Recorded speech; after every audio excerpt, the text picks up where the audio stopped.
A ver, chicas. Es que vengo con un tema esta semana un poco delicado. Y voy a intentar dar algunas claves para que colectivamente lo abordemos sin pretender llegar en ningún caso a una única respuesta. De hecho, lo que hice cuando me planteé abordar este tema fue hablar con mi gurú ideológica y mi gurú conceptual y le dije, ¿cómo lo plantearías? ¿Te parece que estas preguntas iniciales pueden tener sentido? Y esta persona me dijo, sí, yo creo que lo que más sentido tiene es que no delimites la respuesta.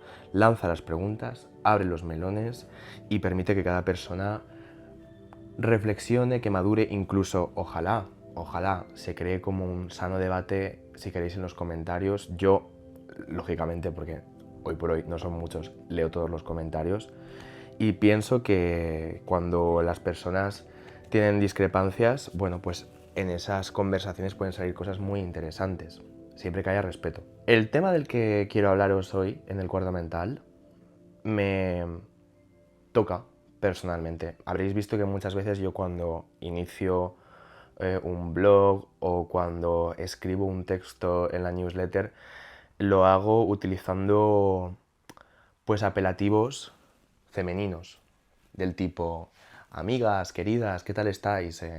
Yo estoy derrotada, estoy acalorada, etc. Para mí esto es una práctica benigna eh, y casi automática. No siempre he utilizado estos adjetivos, ni mucho menos. Durante una época de mi vida era todo lo contrario, restringía muchísimo mi lenguaje, mis poses, mis gestos, mis conductas y lo que estaba haciendo era performar una masculinidad absurda y que me era totalmente antinatural. Pero desde hace años ya me he venido sintiendo cómodo utilizando algunas expresiones que para mí no son ofensivas y sobre todo porque son un código de lenguaje que comparto con una serie de amistades que yo leo como semejantes, entiéndase chicos gays o mariliendres, es decir, chicas heterosexuales con las que hemos venido socializando toda nuestra vida, toda nuestra niñez y adolescencia. Pero esto no es una experiencia universal. Oh, vaya. ¿Cómo nos quiebra los esquemas de repente encontrar a gente cercana a ti que no ve el mundo como lo ves tú? Dices, pero ¿cómo puede ser si estamos en el mismo plano, ¿no? Si estamos compartiendo la misma onda, ¿por qué tú no percibes esto de la misma forma que lo percibo yo? Y esto me sucedió hace unas semanas. Estaba comiendo con dos personas de mi familia con las que tengo mucha confianza para hablar sobre todos los temas, incluido todo lo que tiene que ver con sexualidad, y salió este tema a la palestra. Me preguntaron, oye, pero ¿por qué tú utilizas a veces el femenino para hablar de ti? Es una cosa como que me sorprende, porque ¿por qué lo haces? Y yo en ese momento me quedé un poco en shock. Es verdad que, claro, tampoco vienes.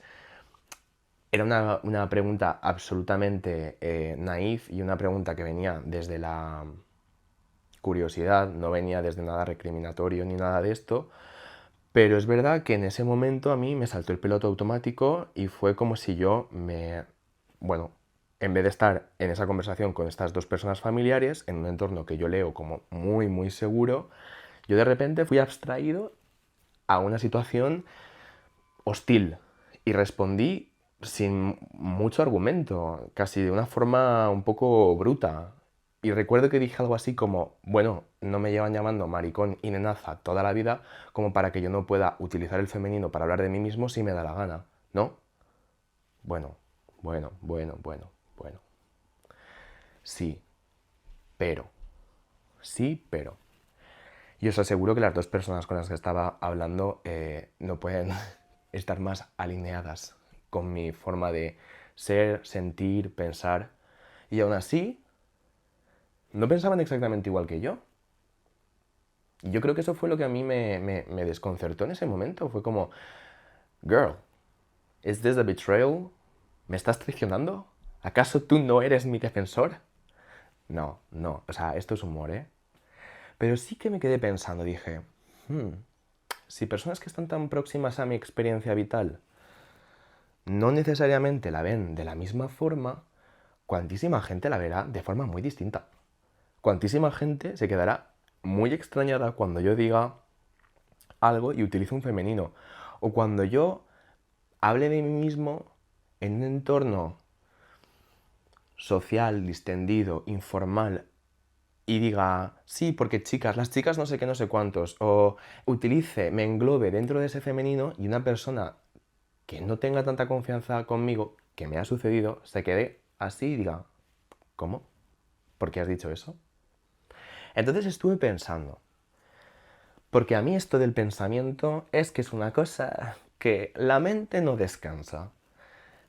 Y vi un filón, entendedme, vi un filón divulgativo, sin pretender sentar cátedra, sin pretender forzar ninguna narrativa. Yo simplemente voy a dar mi experiencia, voy a hacer una labor pseudo periodística, porque lo que he intentado ha sido hacer un poco de research y buscar un poquito qué decían voces autorizadas al respecto para intentar arrojar algunas pistas y luego a ver qué os parece.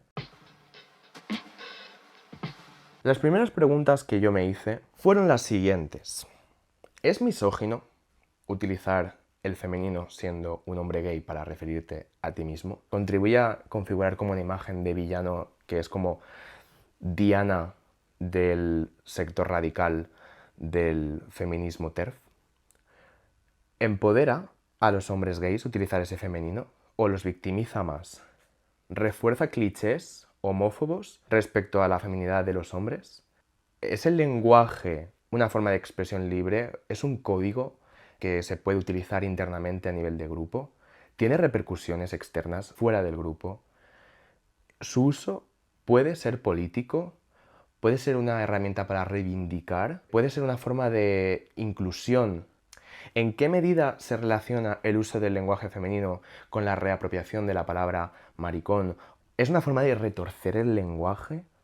¿A quiénes les molesta y por qué les puede molestar? ¿Atenta contra la virilidad del hombre? ¿Es una cosa que se opone a la masculinidad tradicional? ¿Representa a toda la comunidad gay? Pues todas estas cosas, chicas, todas estas cosas son las que me puse a pensar esa noche, vuelta y vuelta, y bueno, pues he intentado configurar esta polifonía de voces para ver cómo están los sentires al respecto. Como es un tema complejo y denso y he hecho un poco de investigación al respecto, no quiero abrumaros, entonces he pensado que lo vamos a dividir en 2 episodios.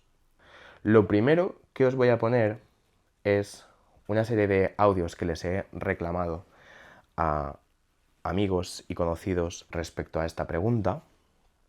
Lógicamente, pues no sé hasta qué punto son representativos del sentir de una comunidad, porque al final son gente de mi entorno y por lo tanto supongo que están más cerca de mi forma de manifestarme, pero veamos qué dicen. Yo desde que soy pequeño he tenido siempre más amigas que amigos y mis amistades con chicas han sido mucho más íntimas, ¿no? El vínculo ha sido mucho más fuerte, lo cual creo que es algo bastante común en el mundo gay. Pero en mi caso, mis amigas no siempre se han dirigido a mí en femenino. Siento que de unos años a esta parte eso ha cambiado, ahora ya se dirigen a mí más en femenino y siento que es porque yo he hecho un cambio y he hecho un trabajo para aceptar mucho más mi homosexualidad y sentirme más cómodo escuchando esas cosas.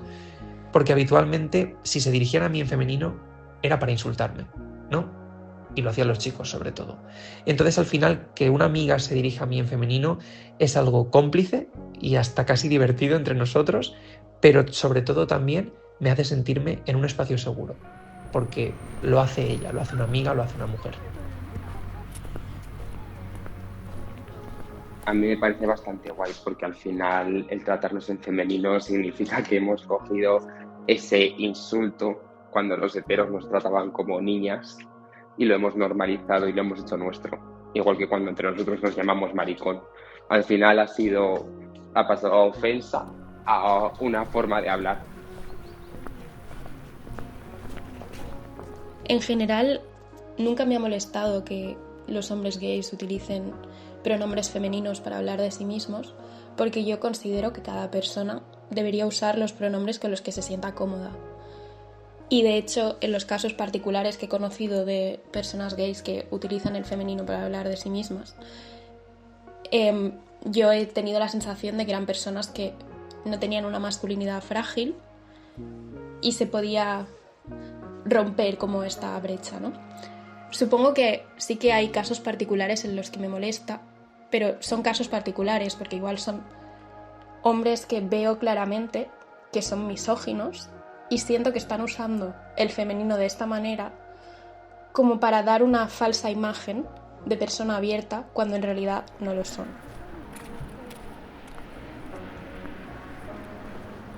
Pues mira, primero puede ser simplemente un código de maricones de confianza, ¿sabes? En plan, tú te llamas con otro gay en femenino y lo que estás diciendo es, sí, somos gays, como una forma de reconocerse.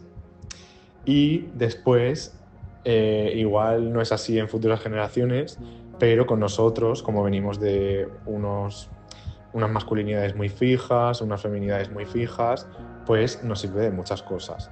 Porque, por ejemplo, te tratas en femenino y ya de forma automática puedes tener características que una masculinidad normal de toda la vida, normativa, no permitiría. Como por ejemplo ser una dramática, ser sensible, tener sentimientos, aparte de estar bien y estar enfadado, que te guste la moda o cualquier cosa que no sea masculina. Y ya por último, que te permite romper muy fácilmente con el insulto, con tu propia homofobia, que cuando acabas de salir del armario te sigue dando cosa y de pronto, pues yo qué sé, te tratas en femenino 2 veces y enseguida te familiarizas con tu parte femenina, no te choca, no te ofende y no sé, por lo menos eso es lo que a mí me pasó y he visto que a la gente de a mi alrededor le ha pasado. Jo, pues mira, es que me encanta que mis amistades hayan animado a mandarme estos audios porque como se ve no es una experiencia única, sino que son muchas experiencias que parecen tener como cierta sintonía, ¿no? Con respecto a este uso del femenino. Al final no es baladí, no es un fenómeno que sucede porque sí, sin ningún pretexto, sin ningún antecedente. Como vemos, hay un gran antecedente que es la homofobia. Hay una nota que me llama muchísimo la atención, ¿no? Que al final esta homofobia tiene mucho de misoginia, porque al final ese uso del femenino reivindicativo, ese uso del femenino político, si quieres, instrumentalizado a favor para, digamos, una armadura, no deja de ser una reacción a un uso del femenino peyorativo.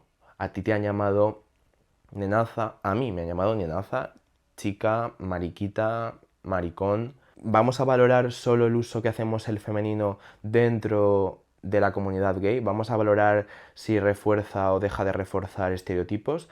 ¿O realmente se trata como de un aspecto de una situación muchísimo más grande y de un uso del femenino, de una mirada de lo femenino a nivel estructural que huele mal? O sea, quiero decir, ¿quiénes están utilizando el femenino como arma arrojadiza? Bien, pues teniendo estas pistas iniciales, busqué en San Google una cosita que había escrito Víctor González, periodista para GQ España, hace ya 6 años, en 2019, al hilo, ¿no?, de lo que viene defendiendo la psicología afirmativa LGBT. ¿Esto qué es? A rasgos muy generales. Pues es, digamos, esta rama de la psicología que se centra un poco en reforzar, en fortalecer las experiencias de los pacientes dentro de ese espectro de lo LGBT para de alguna forma consolidarse y sentirse seguros en su identidad sexual, en su identidad de género, etc. Y aquí Víctor González hacía una entrevista a Gabriel J. Martín, que es un psicólogo, que yo tengo este libro suyo, recomendado por mi terapeuta. Ella me dijo, sinceramente, cómprate el libro porque creo que te va a ayudar. Me leí hasta la mitad. Se llama Quiérete mucho, maricón, manual de éxito psicoemocional para hombres homosexuales. Me leí hasta la mitad porque cuando se abren este tipo de debates, muchas veces hay discrepancias desde dentro del propio colectivo. O sea, hay con cosas con las que yo comulgaba y con cosas que me despertaban un poco inquietudes y no sabía si era porque yo estaba en mi proceso de sanación y no veía las cosas todavía de la forma en la que se tenían que ver, o simplemente porque a lo mejor en tu sistema de valores hay cosas que tú las aprecias de una forma distinta a como las aprecia otro integrante de tu misma comunidad. Veamos que es una comunidad muy amplia donde cabemos todos con su diversidad. Gabriel J. Martín le decía a Víctor González en esta entrevista de GQ España que en este fenómeno de hablar en femenino hay algo muy importante, el género. Cuando partimos de la forma binaria, hombre-mujer, en la que el género está planteado en la sociedad, nos damos cuenta de que los gays no cabemos en ninguno de los dos extremos. No nos podemos sentir representados por lo femenino porque no somos mujeres, pero tampoco por el masculino estricto de la masculinidad tóxica y forzosa que nos ha enseñado nuestra cultura. Claro, cuando leí esto de no nos podemos sentir representados por lo femenino, entiendo que lo que quiere decir aquí Gabriel es que se nos dice socialmente que no encajamos dentro de el canon de lo femenino y que debemos rechazar el canon de lo femenino a pesar de dar muestras de una feminidad más visible que otros hombres. Pero es verdad que esto de lo femenino y de lo masculino a mí me despierta siempre mucha intriga porque parece como la dote, ¿no?, que te toca al nacer. Pues tú serás hombre y tendrás que encarnar esta masculinidad. Tú serás mujer y tendrás que encarnar esta feminidad. Cuando en realidad en todos existe masculinidad y feminidad. Y yo, por ejemplo, me he dado cuenta de que cuando he hecho las paces con mi feminidad he podido potenciar mi masculinidad. Ha podido aflorar una masculinidad más auténtica que toda esa performance de macho castrado a nivel emocional, que no tiene empatía, que no muestra diversión, que no muestra sensibilidad, que no muestra debilidad, que no puede ser vulnerable. Al final, yo creo que en el balance de esas dos energías, de esas dos formas de expresarse, que no dejan de ser cajas del género, súper estereotipadas, en ese balance está la salud mental y en ese rango nos movemos la inmensa mayoría de las personas. No nos movemos en los polos. Pero es que me hace gracia esto de los polos y quiero subrayarlo porque parece que vivimos en un mundo feminizado. Y digo esto del feminizado con muchas comillas porque al final se lee como si fuese la consecuencia directa de esa plaga que es el feminismo 3.0 o 4.0, ¿no? Un sector de la sociedad no pequeño pues pone ahí el foco de todos los males en que se nos ha pasado de rosca el reivindicar situaciones y reivindicar derechos y que lo que estamos haciendo es construir un mundo de nenazas y de maricas. No me deja de parecer pues curioso, cuanto menos, cuando el señor Mark Zuckerberg, en una charla con un podcaster ultraconservador a inicios de este año, y un poco al hilo de todas estas políticas que vinieron adoptando los grandes tecnofeudalistas, ¿no?, los grandes propietarios de las empresas digitales más importantes de la Tierra, eliminaron todo el sistema de verificación de bulos y le dieron vía libre a que se pudieran hacer comentarios ofensivos contra personas homosexuales, contra mujeres, contra la comunidad negra, sin ningún tipo de restricción por parte de la plataforma. Y Mark Zuckerberg decía en este podcast a inicios de 2025: la cultura empresarial se ha vuelto algo así como más debilitada y solo lo sentí cuando me metí en artes marciales, que todavía es mucho más masculino. En la sociedad ya hay mucha, claro, pero creo que tener una cultura que celebre la agresión un poco tiene sus propios méritos. Una cosa es decir que queremos hacer un ambiente agradable para todas las empresas y otra es decir que la masculinidad es mala, y creo que culturalmente nos hemos inclinado hacia ese lado del espectro, que es como cuidado, cuidado, cuidado, nos hemos acercado demasiado al espectro de ser un puto macho alfa quizá no es lo idóneo. Claro, cuando el señor Zuckerberg, que resulta que es uno de los multibillonarios que rigen y dominan el planeta, dice: creo que se nos ha ido un poco de las manos, deberíamos celebrar un ambiente más hostil, que celebre un poco la agresión, como las artes marciales. Pues no dejas de preguntarte, vale, a lo mejor es que hay una agenda.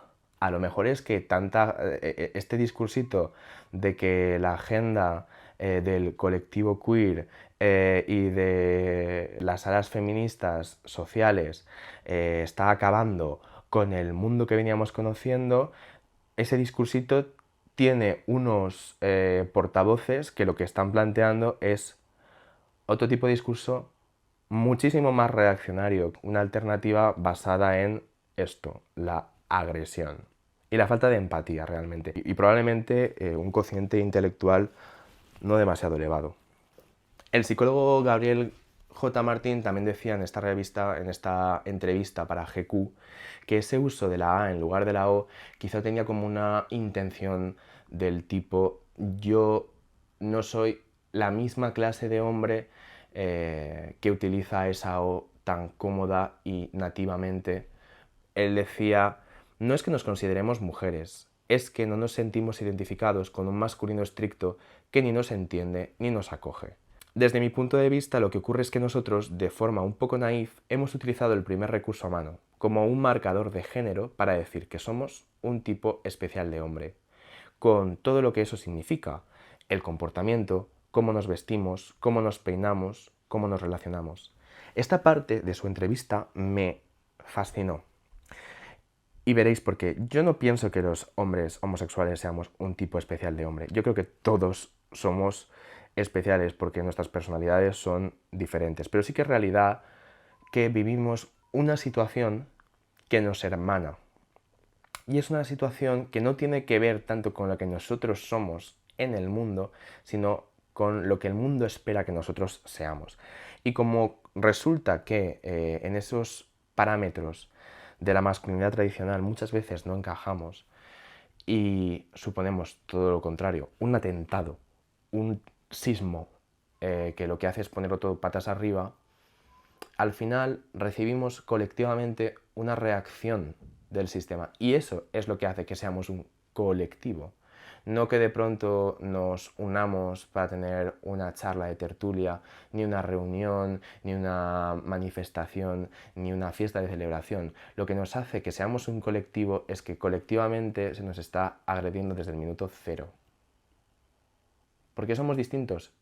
Y somos distintos a ojos de personas que ven en nosotros esa distinción y que no son capaces de tolerarla. O sea, quiero decir, el problema no surge, el que nosotros nos sentamos a veces un poco segregados, no es porque nosotros nos apartemos y nos vayamos a la esquina del aula, es porque muchas veces en las propias aulas, y esto es un ejemplo, eres el último en ser elegido para formar parte del equipo de fútbol. Entonces, ¿quién está haciendo las partes? ¿Quién está dejando de lado? Esto que decía Gabriel me recordaba un poco a la canción que tiene Beyoncé en su álbum Renaissance, que se llama Alien Superstar, que incluye un monólogo de Barbara Ann Teer. Ella dice en este monólogo que se llama Black Theatre: We dress a certain way, we walk a certain way, we talk a certain way, we create a certain way, we paint a certain way, we make love a certain way. You know, all of these things we do in a different, unique, specific way that is personally ours. Bueno, Barbara Ann Teer es un personaje muy interesante. Ella escribió, fue maestra, fue actriz y fundó en 1968 el Teatro Negro Nacional de Harlem, que fue el primer complejo de artes teatrales negras que ingresaba dinero en Estados Unidos. Y este trozo del monólogo de Black Theatre es una reflexión que ella hace en torno a la identidad negra. Y hay una cosa que me interesa mucho, porque ella lo que plantea es: nosotros nos vestimos, sentimos, nos manifestamos, nos relacionamos, hablamos de una forma determinada, de una forma que nos hace ser nosotros. Ella reflexionaba en este monólogo que tenía obviamente el foco en la comunidad teatral negra, sobre cómo se comportan otras comunidades. Aquí ella hace la división a nivel étnico. Ella decía, la comunidad china no le dice a la comunidad judía cómo se tiene que comportar, la comunidad judía no le dice a la comunidad negra cómo se tiene que comportar. Sin embargo, la comunidad blanca sí dicta cómo se tiene que comportar el resto de comunidades, sí que sienta el precedente, sí que es la que establece la norma. Al final, una de las cosas que me llamaba la atención de este monólogo era que Barbara Ann Teer lo plantea como un movimiento de lucha, de resistencia contra esa despersonalización de cierta comunidad predominante, mayoritaria, en una posición privilegiada, contra otra comunidad. Y ella venía a decir algo así como, se trata de hacer las cosas de la forma en la que nosotros creemos que tenemos que hacerlo, y no hacerlas pensando en cómo va a agradarle a la otra persona que nosotros lo hagamos.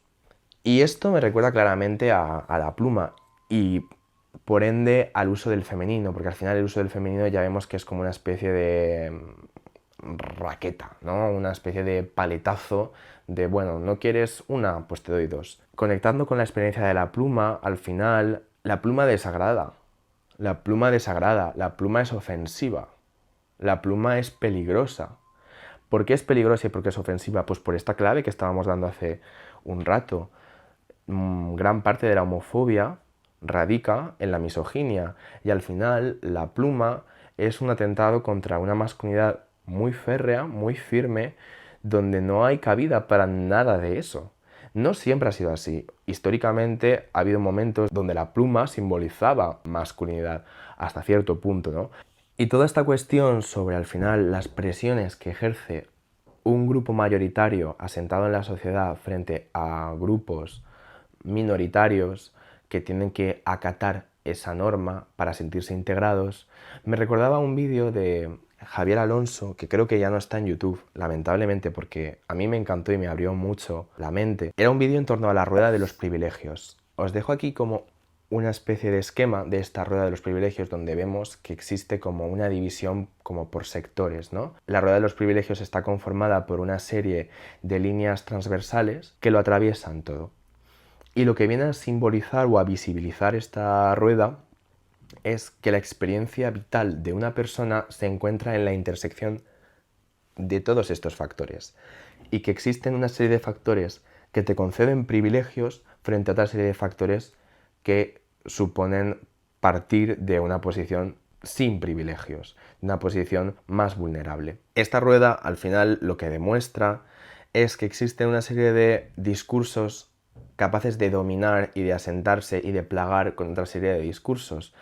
Y vemos cómo hay una serie de condiciones: ser hombre, ser heterosexual, ser blanco, ser masculino, tener una belleza canónica, tener una familia con recursos materiales, tener una serie de contactos sociales, estar instaurado en una capa, en un estrato social más pudiente. Toda esta amalgama de características configura que tu vida sea mucho más fácil o mucho más difícil. Por eso intuyo que no todos los hombres homosexuales perciben el uso del femenino de la misma forma, porque no es lo mismo que tú tengas mucha pluma que seas un tío muy heteronormativo, o sea, que tengas mucho straight passing, pase hetero, es decir, que nadie perciba que puedas ser gay, que nadie intuya que puedas ser gay, que pases absolutamente desapercibido, que se ponga en ti quizá la expectativa de una vida heterosexual, que también tiene lo suyo. Lo que quiero decir es que la experiencia nunca va a ser la misma, no va a ser la misma. No es lo mismo que seas una persona queer, que seas una persona no binaria, que seas una persona cuya identidad entre en conflicto con lo que dicta el binarismo, que seas una persona que se sienta muy cómoda en la categoría que socialmente se le ha asignado. Como vemos, es que es un tema complejo porque conecta con otra serie de temas que son primos hermanos y que tienen mucho que ver con cómo tú eres, cómo te lee la sociedad y cómo tú intentas adaptarte a esa lectura social que no depende de ti. De ti depende ese intento de adaptación y muchas veces fracasas en ese intento porque no te permiten ocupar ningún espacio. También es una cosa que me conecta mucho con un debate que tuve con unas amigas hace unas semanas respecto a la comunidad trans y al acoso que están recibiendo a nivel mediático y político las mujeres trans concretamente. Y yo lo que venía diciendo es, estas personas muchas veces intentan con todos los recursos a los que pueden acceder encajar en una sociedad que les dice que lo que son no tiene cabida. Y en todo ese espectro que es la identidad y la expresión de esa identidad, da igual el caso que sea, en el punto en el que se encuentre, siempre hay una crítica. Siempre hay un señalamiento. Nunca hay una verdadera aceptación. Eureka, has encontrado tu lugar. Estás bendecida. Estás acogida. Ahora eres una más. No lo hay. No lo hay. Lo que hay es una queja constante, lo que hay es un señalamiento constante, hay una mirada constante porque la intención de las personas que vienen movilizando de forma tan hostil todos estos discursos no es intentar encontrarnos el lugar adecuado, es hacernos desaparecer. Es hacernos desaparecer. Y siento ser tan dramático, pero es que de verdad, girl, check the news. La realidad es que estamos en un momento en el que todo lo que nos ha costado tantísimo como sociedades democráticas conseguir, avaladas por los descubrimientos de la ciencia, por razonamientos biológicos incluso, que te explican la naturaleza de estos fenómenos, aunque las personas no lleguen a creer entenderlos presas de la superstición, de los bulos mediáticos. Es un momento muy vulnerable para personas del colectivo. Yo creo que hace 10 años realmente los discursos, al menos mediáticos, eran muchísimo más amables que hoy en día, que vivimos en un tiempo mediáticamente feroz. De hecho, no sé si estaba de más que hablase un poco de ese tema, o sea, que lo cruzase con este asunto, porque al final es verdad que estamos hablando de algo como más concreto y yo me lo estoy llevando como algo más general, pero precisamente en la entrevista que le hacían a Gabriel J. Martín en GQ, el periodista Víctor González reflexionaba que la causa del colectivo en los últimos años había intentado dar como más luz y poner más el acento en el resto de siglas más allá de la G, más allá de los hombres gays, es decir, de las mujeres lesbianas, de las personas trans, personas queer cuyas experiencias no son las mismas que las de los hombres gays, porque los hombres gays, ante todo, son hombres. Y por eso ya parten de una situación muchísimo más privilegiada que las mujeres lesbianas o que las mujeres trans o que las personas intersexuales. En cualquier caso, Víctor González decía, bueno, quizá ese uso del femenino tira por ahí, quizás es una forma de hacerle un guiño al resto de siglas y de reforzar un poco ese sentimiento colectivo. El uso del lenguaje, hablar del lenguaje, reflexionar sobre el lenguaje no es una cosa absurda, ni es pensar en las musarañas. El lenguaje es una herramienta política y es un instrumento que se utiliza para defender y para proteger o para atacar y señalar. Y esto es así. Cuando existe, gracias al lenguaje, gracias a una serie de palabritas ordenadas, una protección dentro de un código penal, por ejemplo, puedes acogerte a una herramienta. A nivel social puedes acogerte a algo para que te defienda. Pero cuando esa frase se borra intencionadamente, se hace una modificación por la vía que sea para eliminar esa frase o su contenido, de pronto te encuentras desprotegido.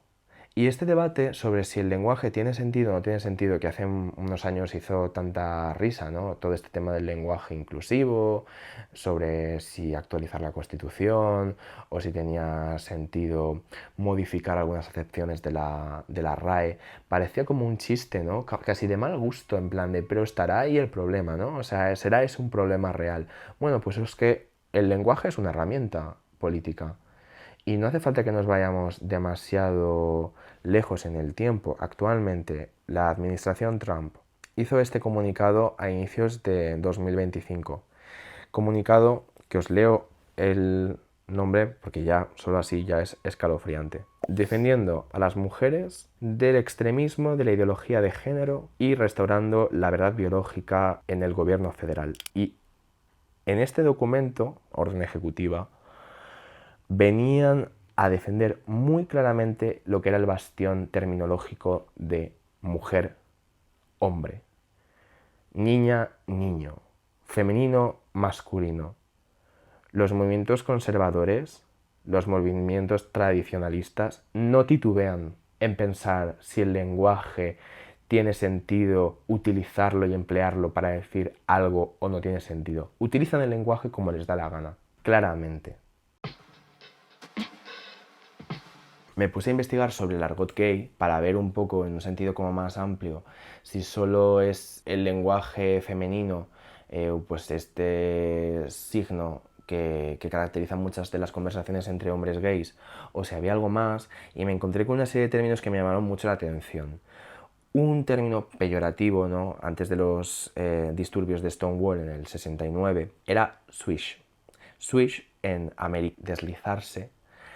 También tenía como un término semejante en el inglés británico que era Nelly, por el nombre femenino, Nelly. Y al final, tanto swish como Nelly eran como formas de describir a este tipo de hombre gay, lo que en España básicamente sería maricón. Por cierto, busqué un poco de dónde venía la palabra maricón.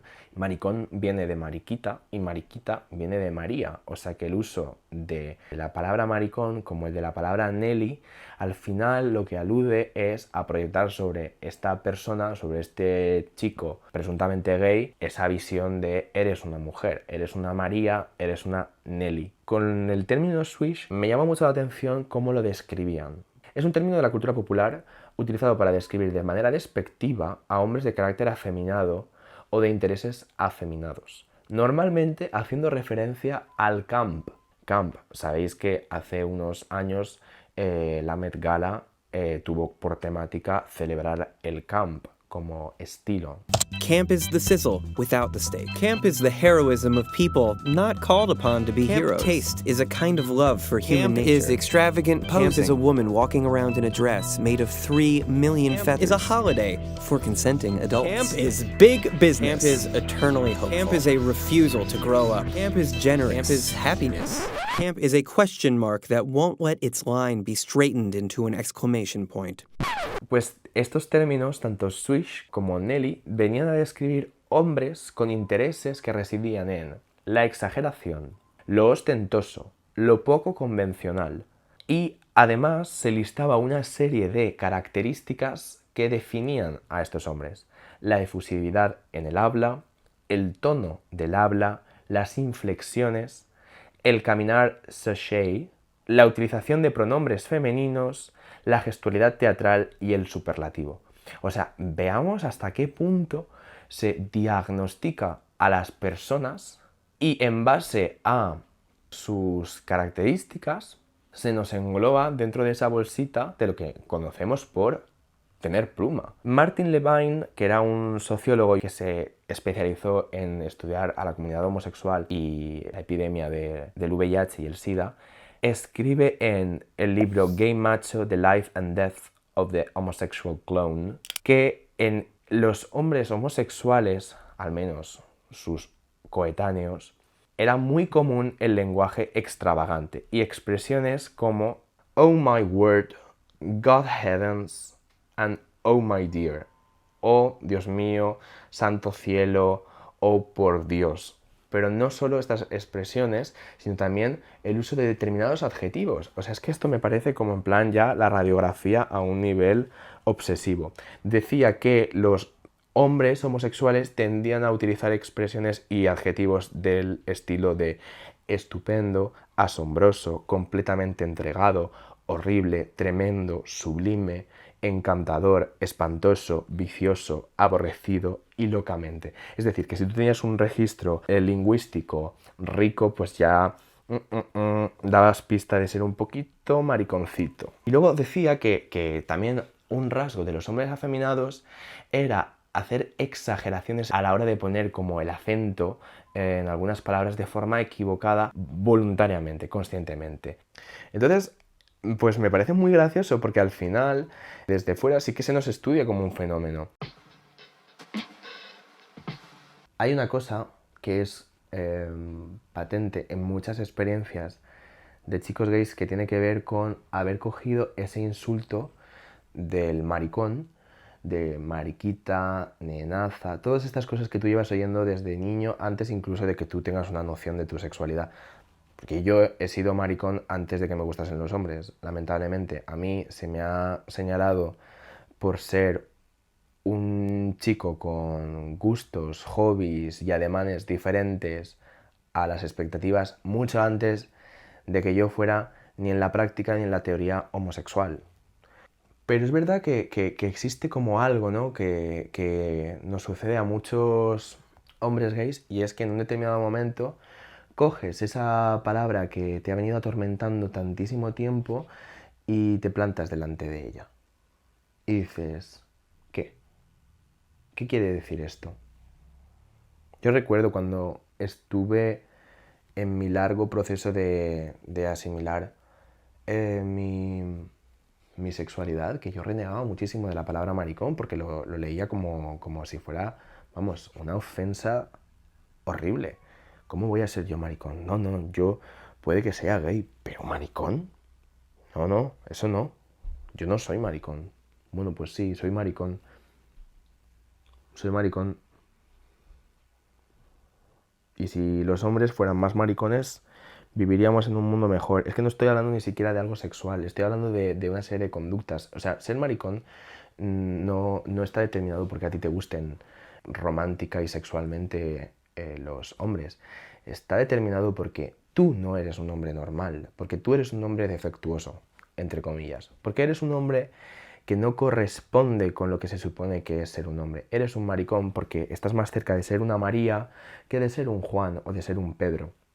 Entiéndeme. Entonces resulta que en este mundo en el que vivimos, donde a la vista están los CEOs capitales y los grandes referentes de la política contemporánea, mayoritariamente son hombres que están haciendo del mundo un lugar cada vez más atroz, más complejo y más polarizado, uno no deja de preguntarse, ¿es esta la clase de hombre que tiene que pilotar la nave? ¿Es este el referente? En la experiencia de muchos hombres gays llega un momento en el que cogen la palabra maricón y se la hacen propia y dicen, vale, pues ya, lo asumo, lo admito, es lo que soy, es lo que soy. Incluso muchos chicos gays se tatúan la palabra maricón y dices, Dios, pero ¿por qué te señalarías así? Como si fueras como una res a la que le ponen el número. Bueno, porque esto forma parte de mi identidad, porque al final ya está dentro de mí. Está tan metido dentro de mí el término y todo el discurso asociado que lo mínimo que puedo hacer es cogerlo y decir, es mío, esta sartén la cojo yo por el mango. Y en ese ejercicio hay una reapropiación y una resignificación. En el año 2024, en un programa de radio y televisión española llamado Lenguaraces, Alex Herrero decía de la reapropiación, ¿no? de la recuperación, que era un proceso cultural por el cual un grupo reclamaba una palabra o un artefacto que antes se utilizaba de una forma despectiva hacia ese grupo. Hay un statement, ¿no? Una declaración de intenciones. Y leí esta cita que me gustó, que decía, mediante la reapropiación se toma un texto o un término preexistente, el uso del femenino, la palabra maricón, y se produce un texto nuevo que funciona como mecanismo para desestabilizar la narrativa hegemónica. Volvemos otra vez a esa rueda de los privilegios, volvemos otra vez al discurso de Barbara Antier, reflexionando sobre cómo hay un discurso que se impone y que veta o coarta todo el resto de discursos relegados a segundo plano, segunda categoría. Yo me preguntaba si el uso del femenino entre hombres gays tenía algo que ver con denostar a las mujeres. No lo sé, es que a veces esto puede suceder, a veces tú puedes estar haciendo una cosa en automático, no estar dándote cuenta de que es problemática, hasta que una persona de confianza te lo comenta, y entonces yo creo que no tienes que ponerte a la defensiva y decir, pero yo cómo voy a ser machista, pero yo cómo voy a ser misógino, cómo voy a ser racista. Decir, bueno, pues probablemente sí, o sea, quiero decir, soy hijo de un sistema donde hay una determinada educación y donde hay una determinada cultura, y hago esfuerzos todos los días para seguir aprendiendo y seguir librándome de todas estas cosas casposas que tengo aquí programadas. Hace unos años el youtuber Tigrillo ya habló de este tema y bueno, subrayaba bastante bien que quizá hay un aspecto como un poco problemático de ese uso del femenino entre miembros de la comunidad gay. Quizá alguien podría pensar que se utiliza ese femenino como una forma de ridiculizar a las mujeres. Claro, es que ese uso del femenino a veces sí es problemático. Sobre todo es problemático cuando se utiliza como en un contexto en el que hablar de femenino viene cargado de connotaciones súper sexistas y súper misóginas y súper machistas, del tipo, tía, eres una guarra. Porque ¿qué estás diciendo ahí? Llevamos como unos años donde estamos escuchando mucho que estas palabras son un sinónimo de una liberación sexual cuando probablemente no lo son. No lo son, es propaganda, muchas veces es propaganda. Hice una encuesta en Instagram donde preguntaba si el uso del femenino era una práctica misógina y recibí respuestas muy interesantes. 7 de cada 10 personas pensaban que no era una práctica misógina, pero 3 personas de cada 10 pensaban que sí lo era, que algunos de sus usos podían llegar a serlo o no tenían muy clara la postura al respecto. Un hombre me comentó, creo que hay muchos casos en que es inapropiado y es misógino, cuando el femenino se utiliza solo para un uso despectivo, para hablar de que eres una guarra, una puta, una cerda o qué tonta eres, tía, cuando el humor se basa en usar el femenino para disminuir el valor de alguien. La homofobia muchas veces se presenta más como misoginia encubierta que como un rechazo a una orientación homosexual. Se es homófobo por tu proximidad a la mujer, entendiendo la feminidad como algo denigrante. Una mujer me dijo, creo que no es la identificación con el femenino, sino usarlo como trampolín o excusa para ser misógino y ampararse en el conjunto de identificación y sexualidad para tener comentarios misóginos. Un hombre me dijo, yo estoy en contra porque, aunque entiendo que se hace como una reapropiación de un lenguaje que siempre se ha utilizado para ridiculizarnos, creo que acaba reforzando estereotipos sobre nosotros, alimentando la idea errónea de que lo gay es femenino y delicado, y esto, a su vez, arrastra también la imagen de las mujeres al usar su género con nosotros mismos, como si el género estuviera ligado a una identidad concreta, femenina y delicada. En espacios privados, con amigos, uno sabe cómo expresarse, pero en actos públicos, utilizar constantemente el femenino para referirnos a los hombres gays invisibiliza otras realidades ajenas de quienes usan el género femenino de forma no opcional. Podemos tener diferentes puntos de vista, dentro de la comunidad y fuera de la comunidad. Creo que lo importante no es tanto qué punto de vista es el más adecuado, qué punto de vista es el más sólido, más válido, como entender que la conversación pasa por poner esos puntos de vista en común y respetar, buscar la forma de conjugar esos puntos de vista. Obviamente sin caer en la paradoja de la tolerancia a la intolerancia, desde luego.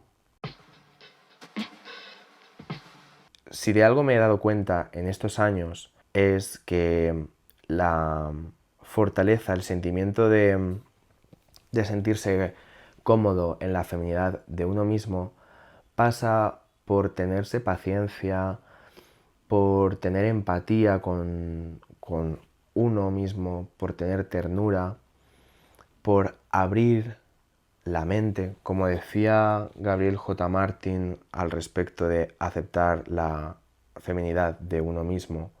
Es curioso cómo a medida que un hombre gay acepta su homosexualidad y se relaciona con otros homosexuales, se libera de la homofobia interiorizada y se siente más cómodo con el uso del femenino. Y esto requiere tiempo. Sanar requiere tiempo. Poner las cosas en su sitio, colocar, que es un verbo que me encanta, colocar las cosas donde corresponde requiere tiempo. Y no solo es un tiempo requerido en la persona que vive la experiencia de ser gay, también es un tiempo requerido en todo ese ecosistema emocional de personas alrededor, de la familia, de los seres queridos, de los amigos, de los allegados, toda la gente que te quiere y que te quiere bien, pero que a veces no sabe cómo entenderte porque la experiencia vital que han tenido es diferente, es distinta, lo es para cada persona dentro de una misma comunidad, no lo va a ser para personas que no están viviendo esa experiencia en primera persona, pues claramente sí. Si yo de algo me he dado cuenta es que muchas veces hay una parte de homofobia a nivel sistema que todos tenemos muy interiorizada y que desarmarla, desprenderse de ella, lleva años. Lleva años, requiere conversaciones, dejar que las cosas maduren, no forzar ningún tipo de narrativa, no meter con calzador ninguna conclusión, permitirle a las personas que lleguen a sus propias conclusiones, invitándolas a que conozcan otros testimonios, a que salgan de su esfera de conocimiento cómodo y que asuman el riesgo de que aprender y expandirse pasa por ir un paso más allá, pero no empujar, abrir un poco la puerta, dejar la puerta un poco abierta para que las personas vayan desfilando a su ritmo y tener la paciencia a veces de entender que tus familiares o tus seres queridos no te van a comprender siempre al 100%. Eso no quiere decir que no te respeten o que no te quieran. Quiere decir que lleva un proceso. Entonces, aprendamos a ser exigentes con conocimiento de causa. No apresuremos el aprendizaje de los otros. Entendamos que salir del armario a muchos nos ha llevado años de nuestra vida. Permitamos que las personas también vayan un poco acoplándose a nuestro ritmo, a nuestros aprendizajes, a nuestro uso del lenguaje. Y si de repente a una persona que te quiere mucho y que está cerca de ti le extraña que le digas, tía, pues sabes que no sé qué, no sé cuántos, y te dice, oye, yo no soy tía, yo soy tío, le dices, ok, perdona, no quería ofenderte, lo uso de forma indiscriminada y es un apelativo cariñoso como si te llamo cielo. No tiene un género per se, es una forma en la que yo expreso amor, como quien te dice gordi y no te está diciendo que estés gordo, o flaca y no te está diciendo que estés flaco. Es un apelativo que me sirve para relacionarme con la gente que considero próxima a mí, cercana a mí. Entiendo que a lo mejor tú no te sientas cómodo con ese uso. Ok, no lo uso. Pero también piensa tú por qué te sientes incómodo. Que tampoco es un limón en la herida. ¿O sí? Así que nada.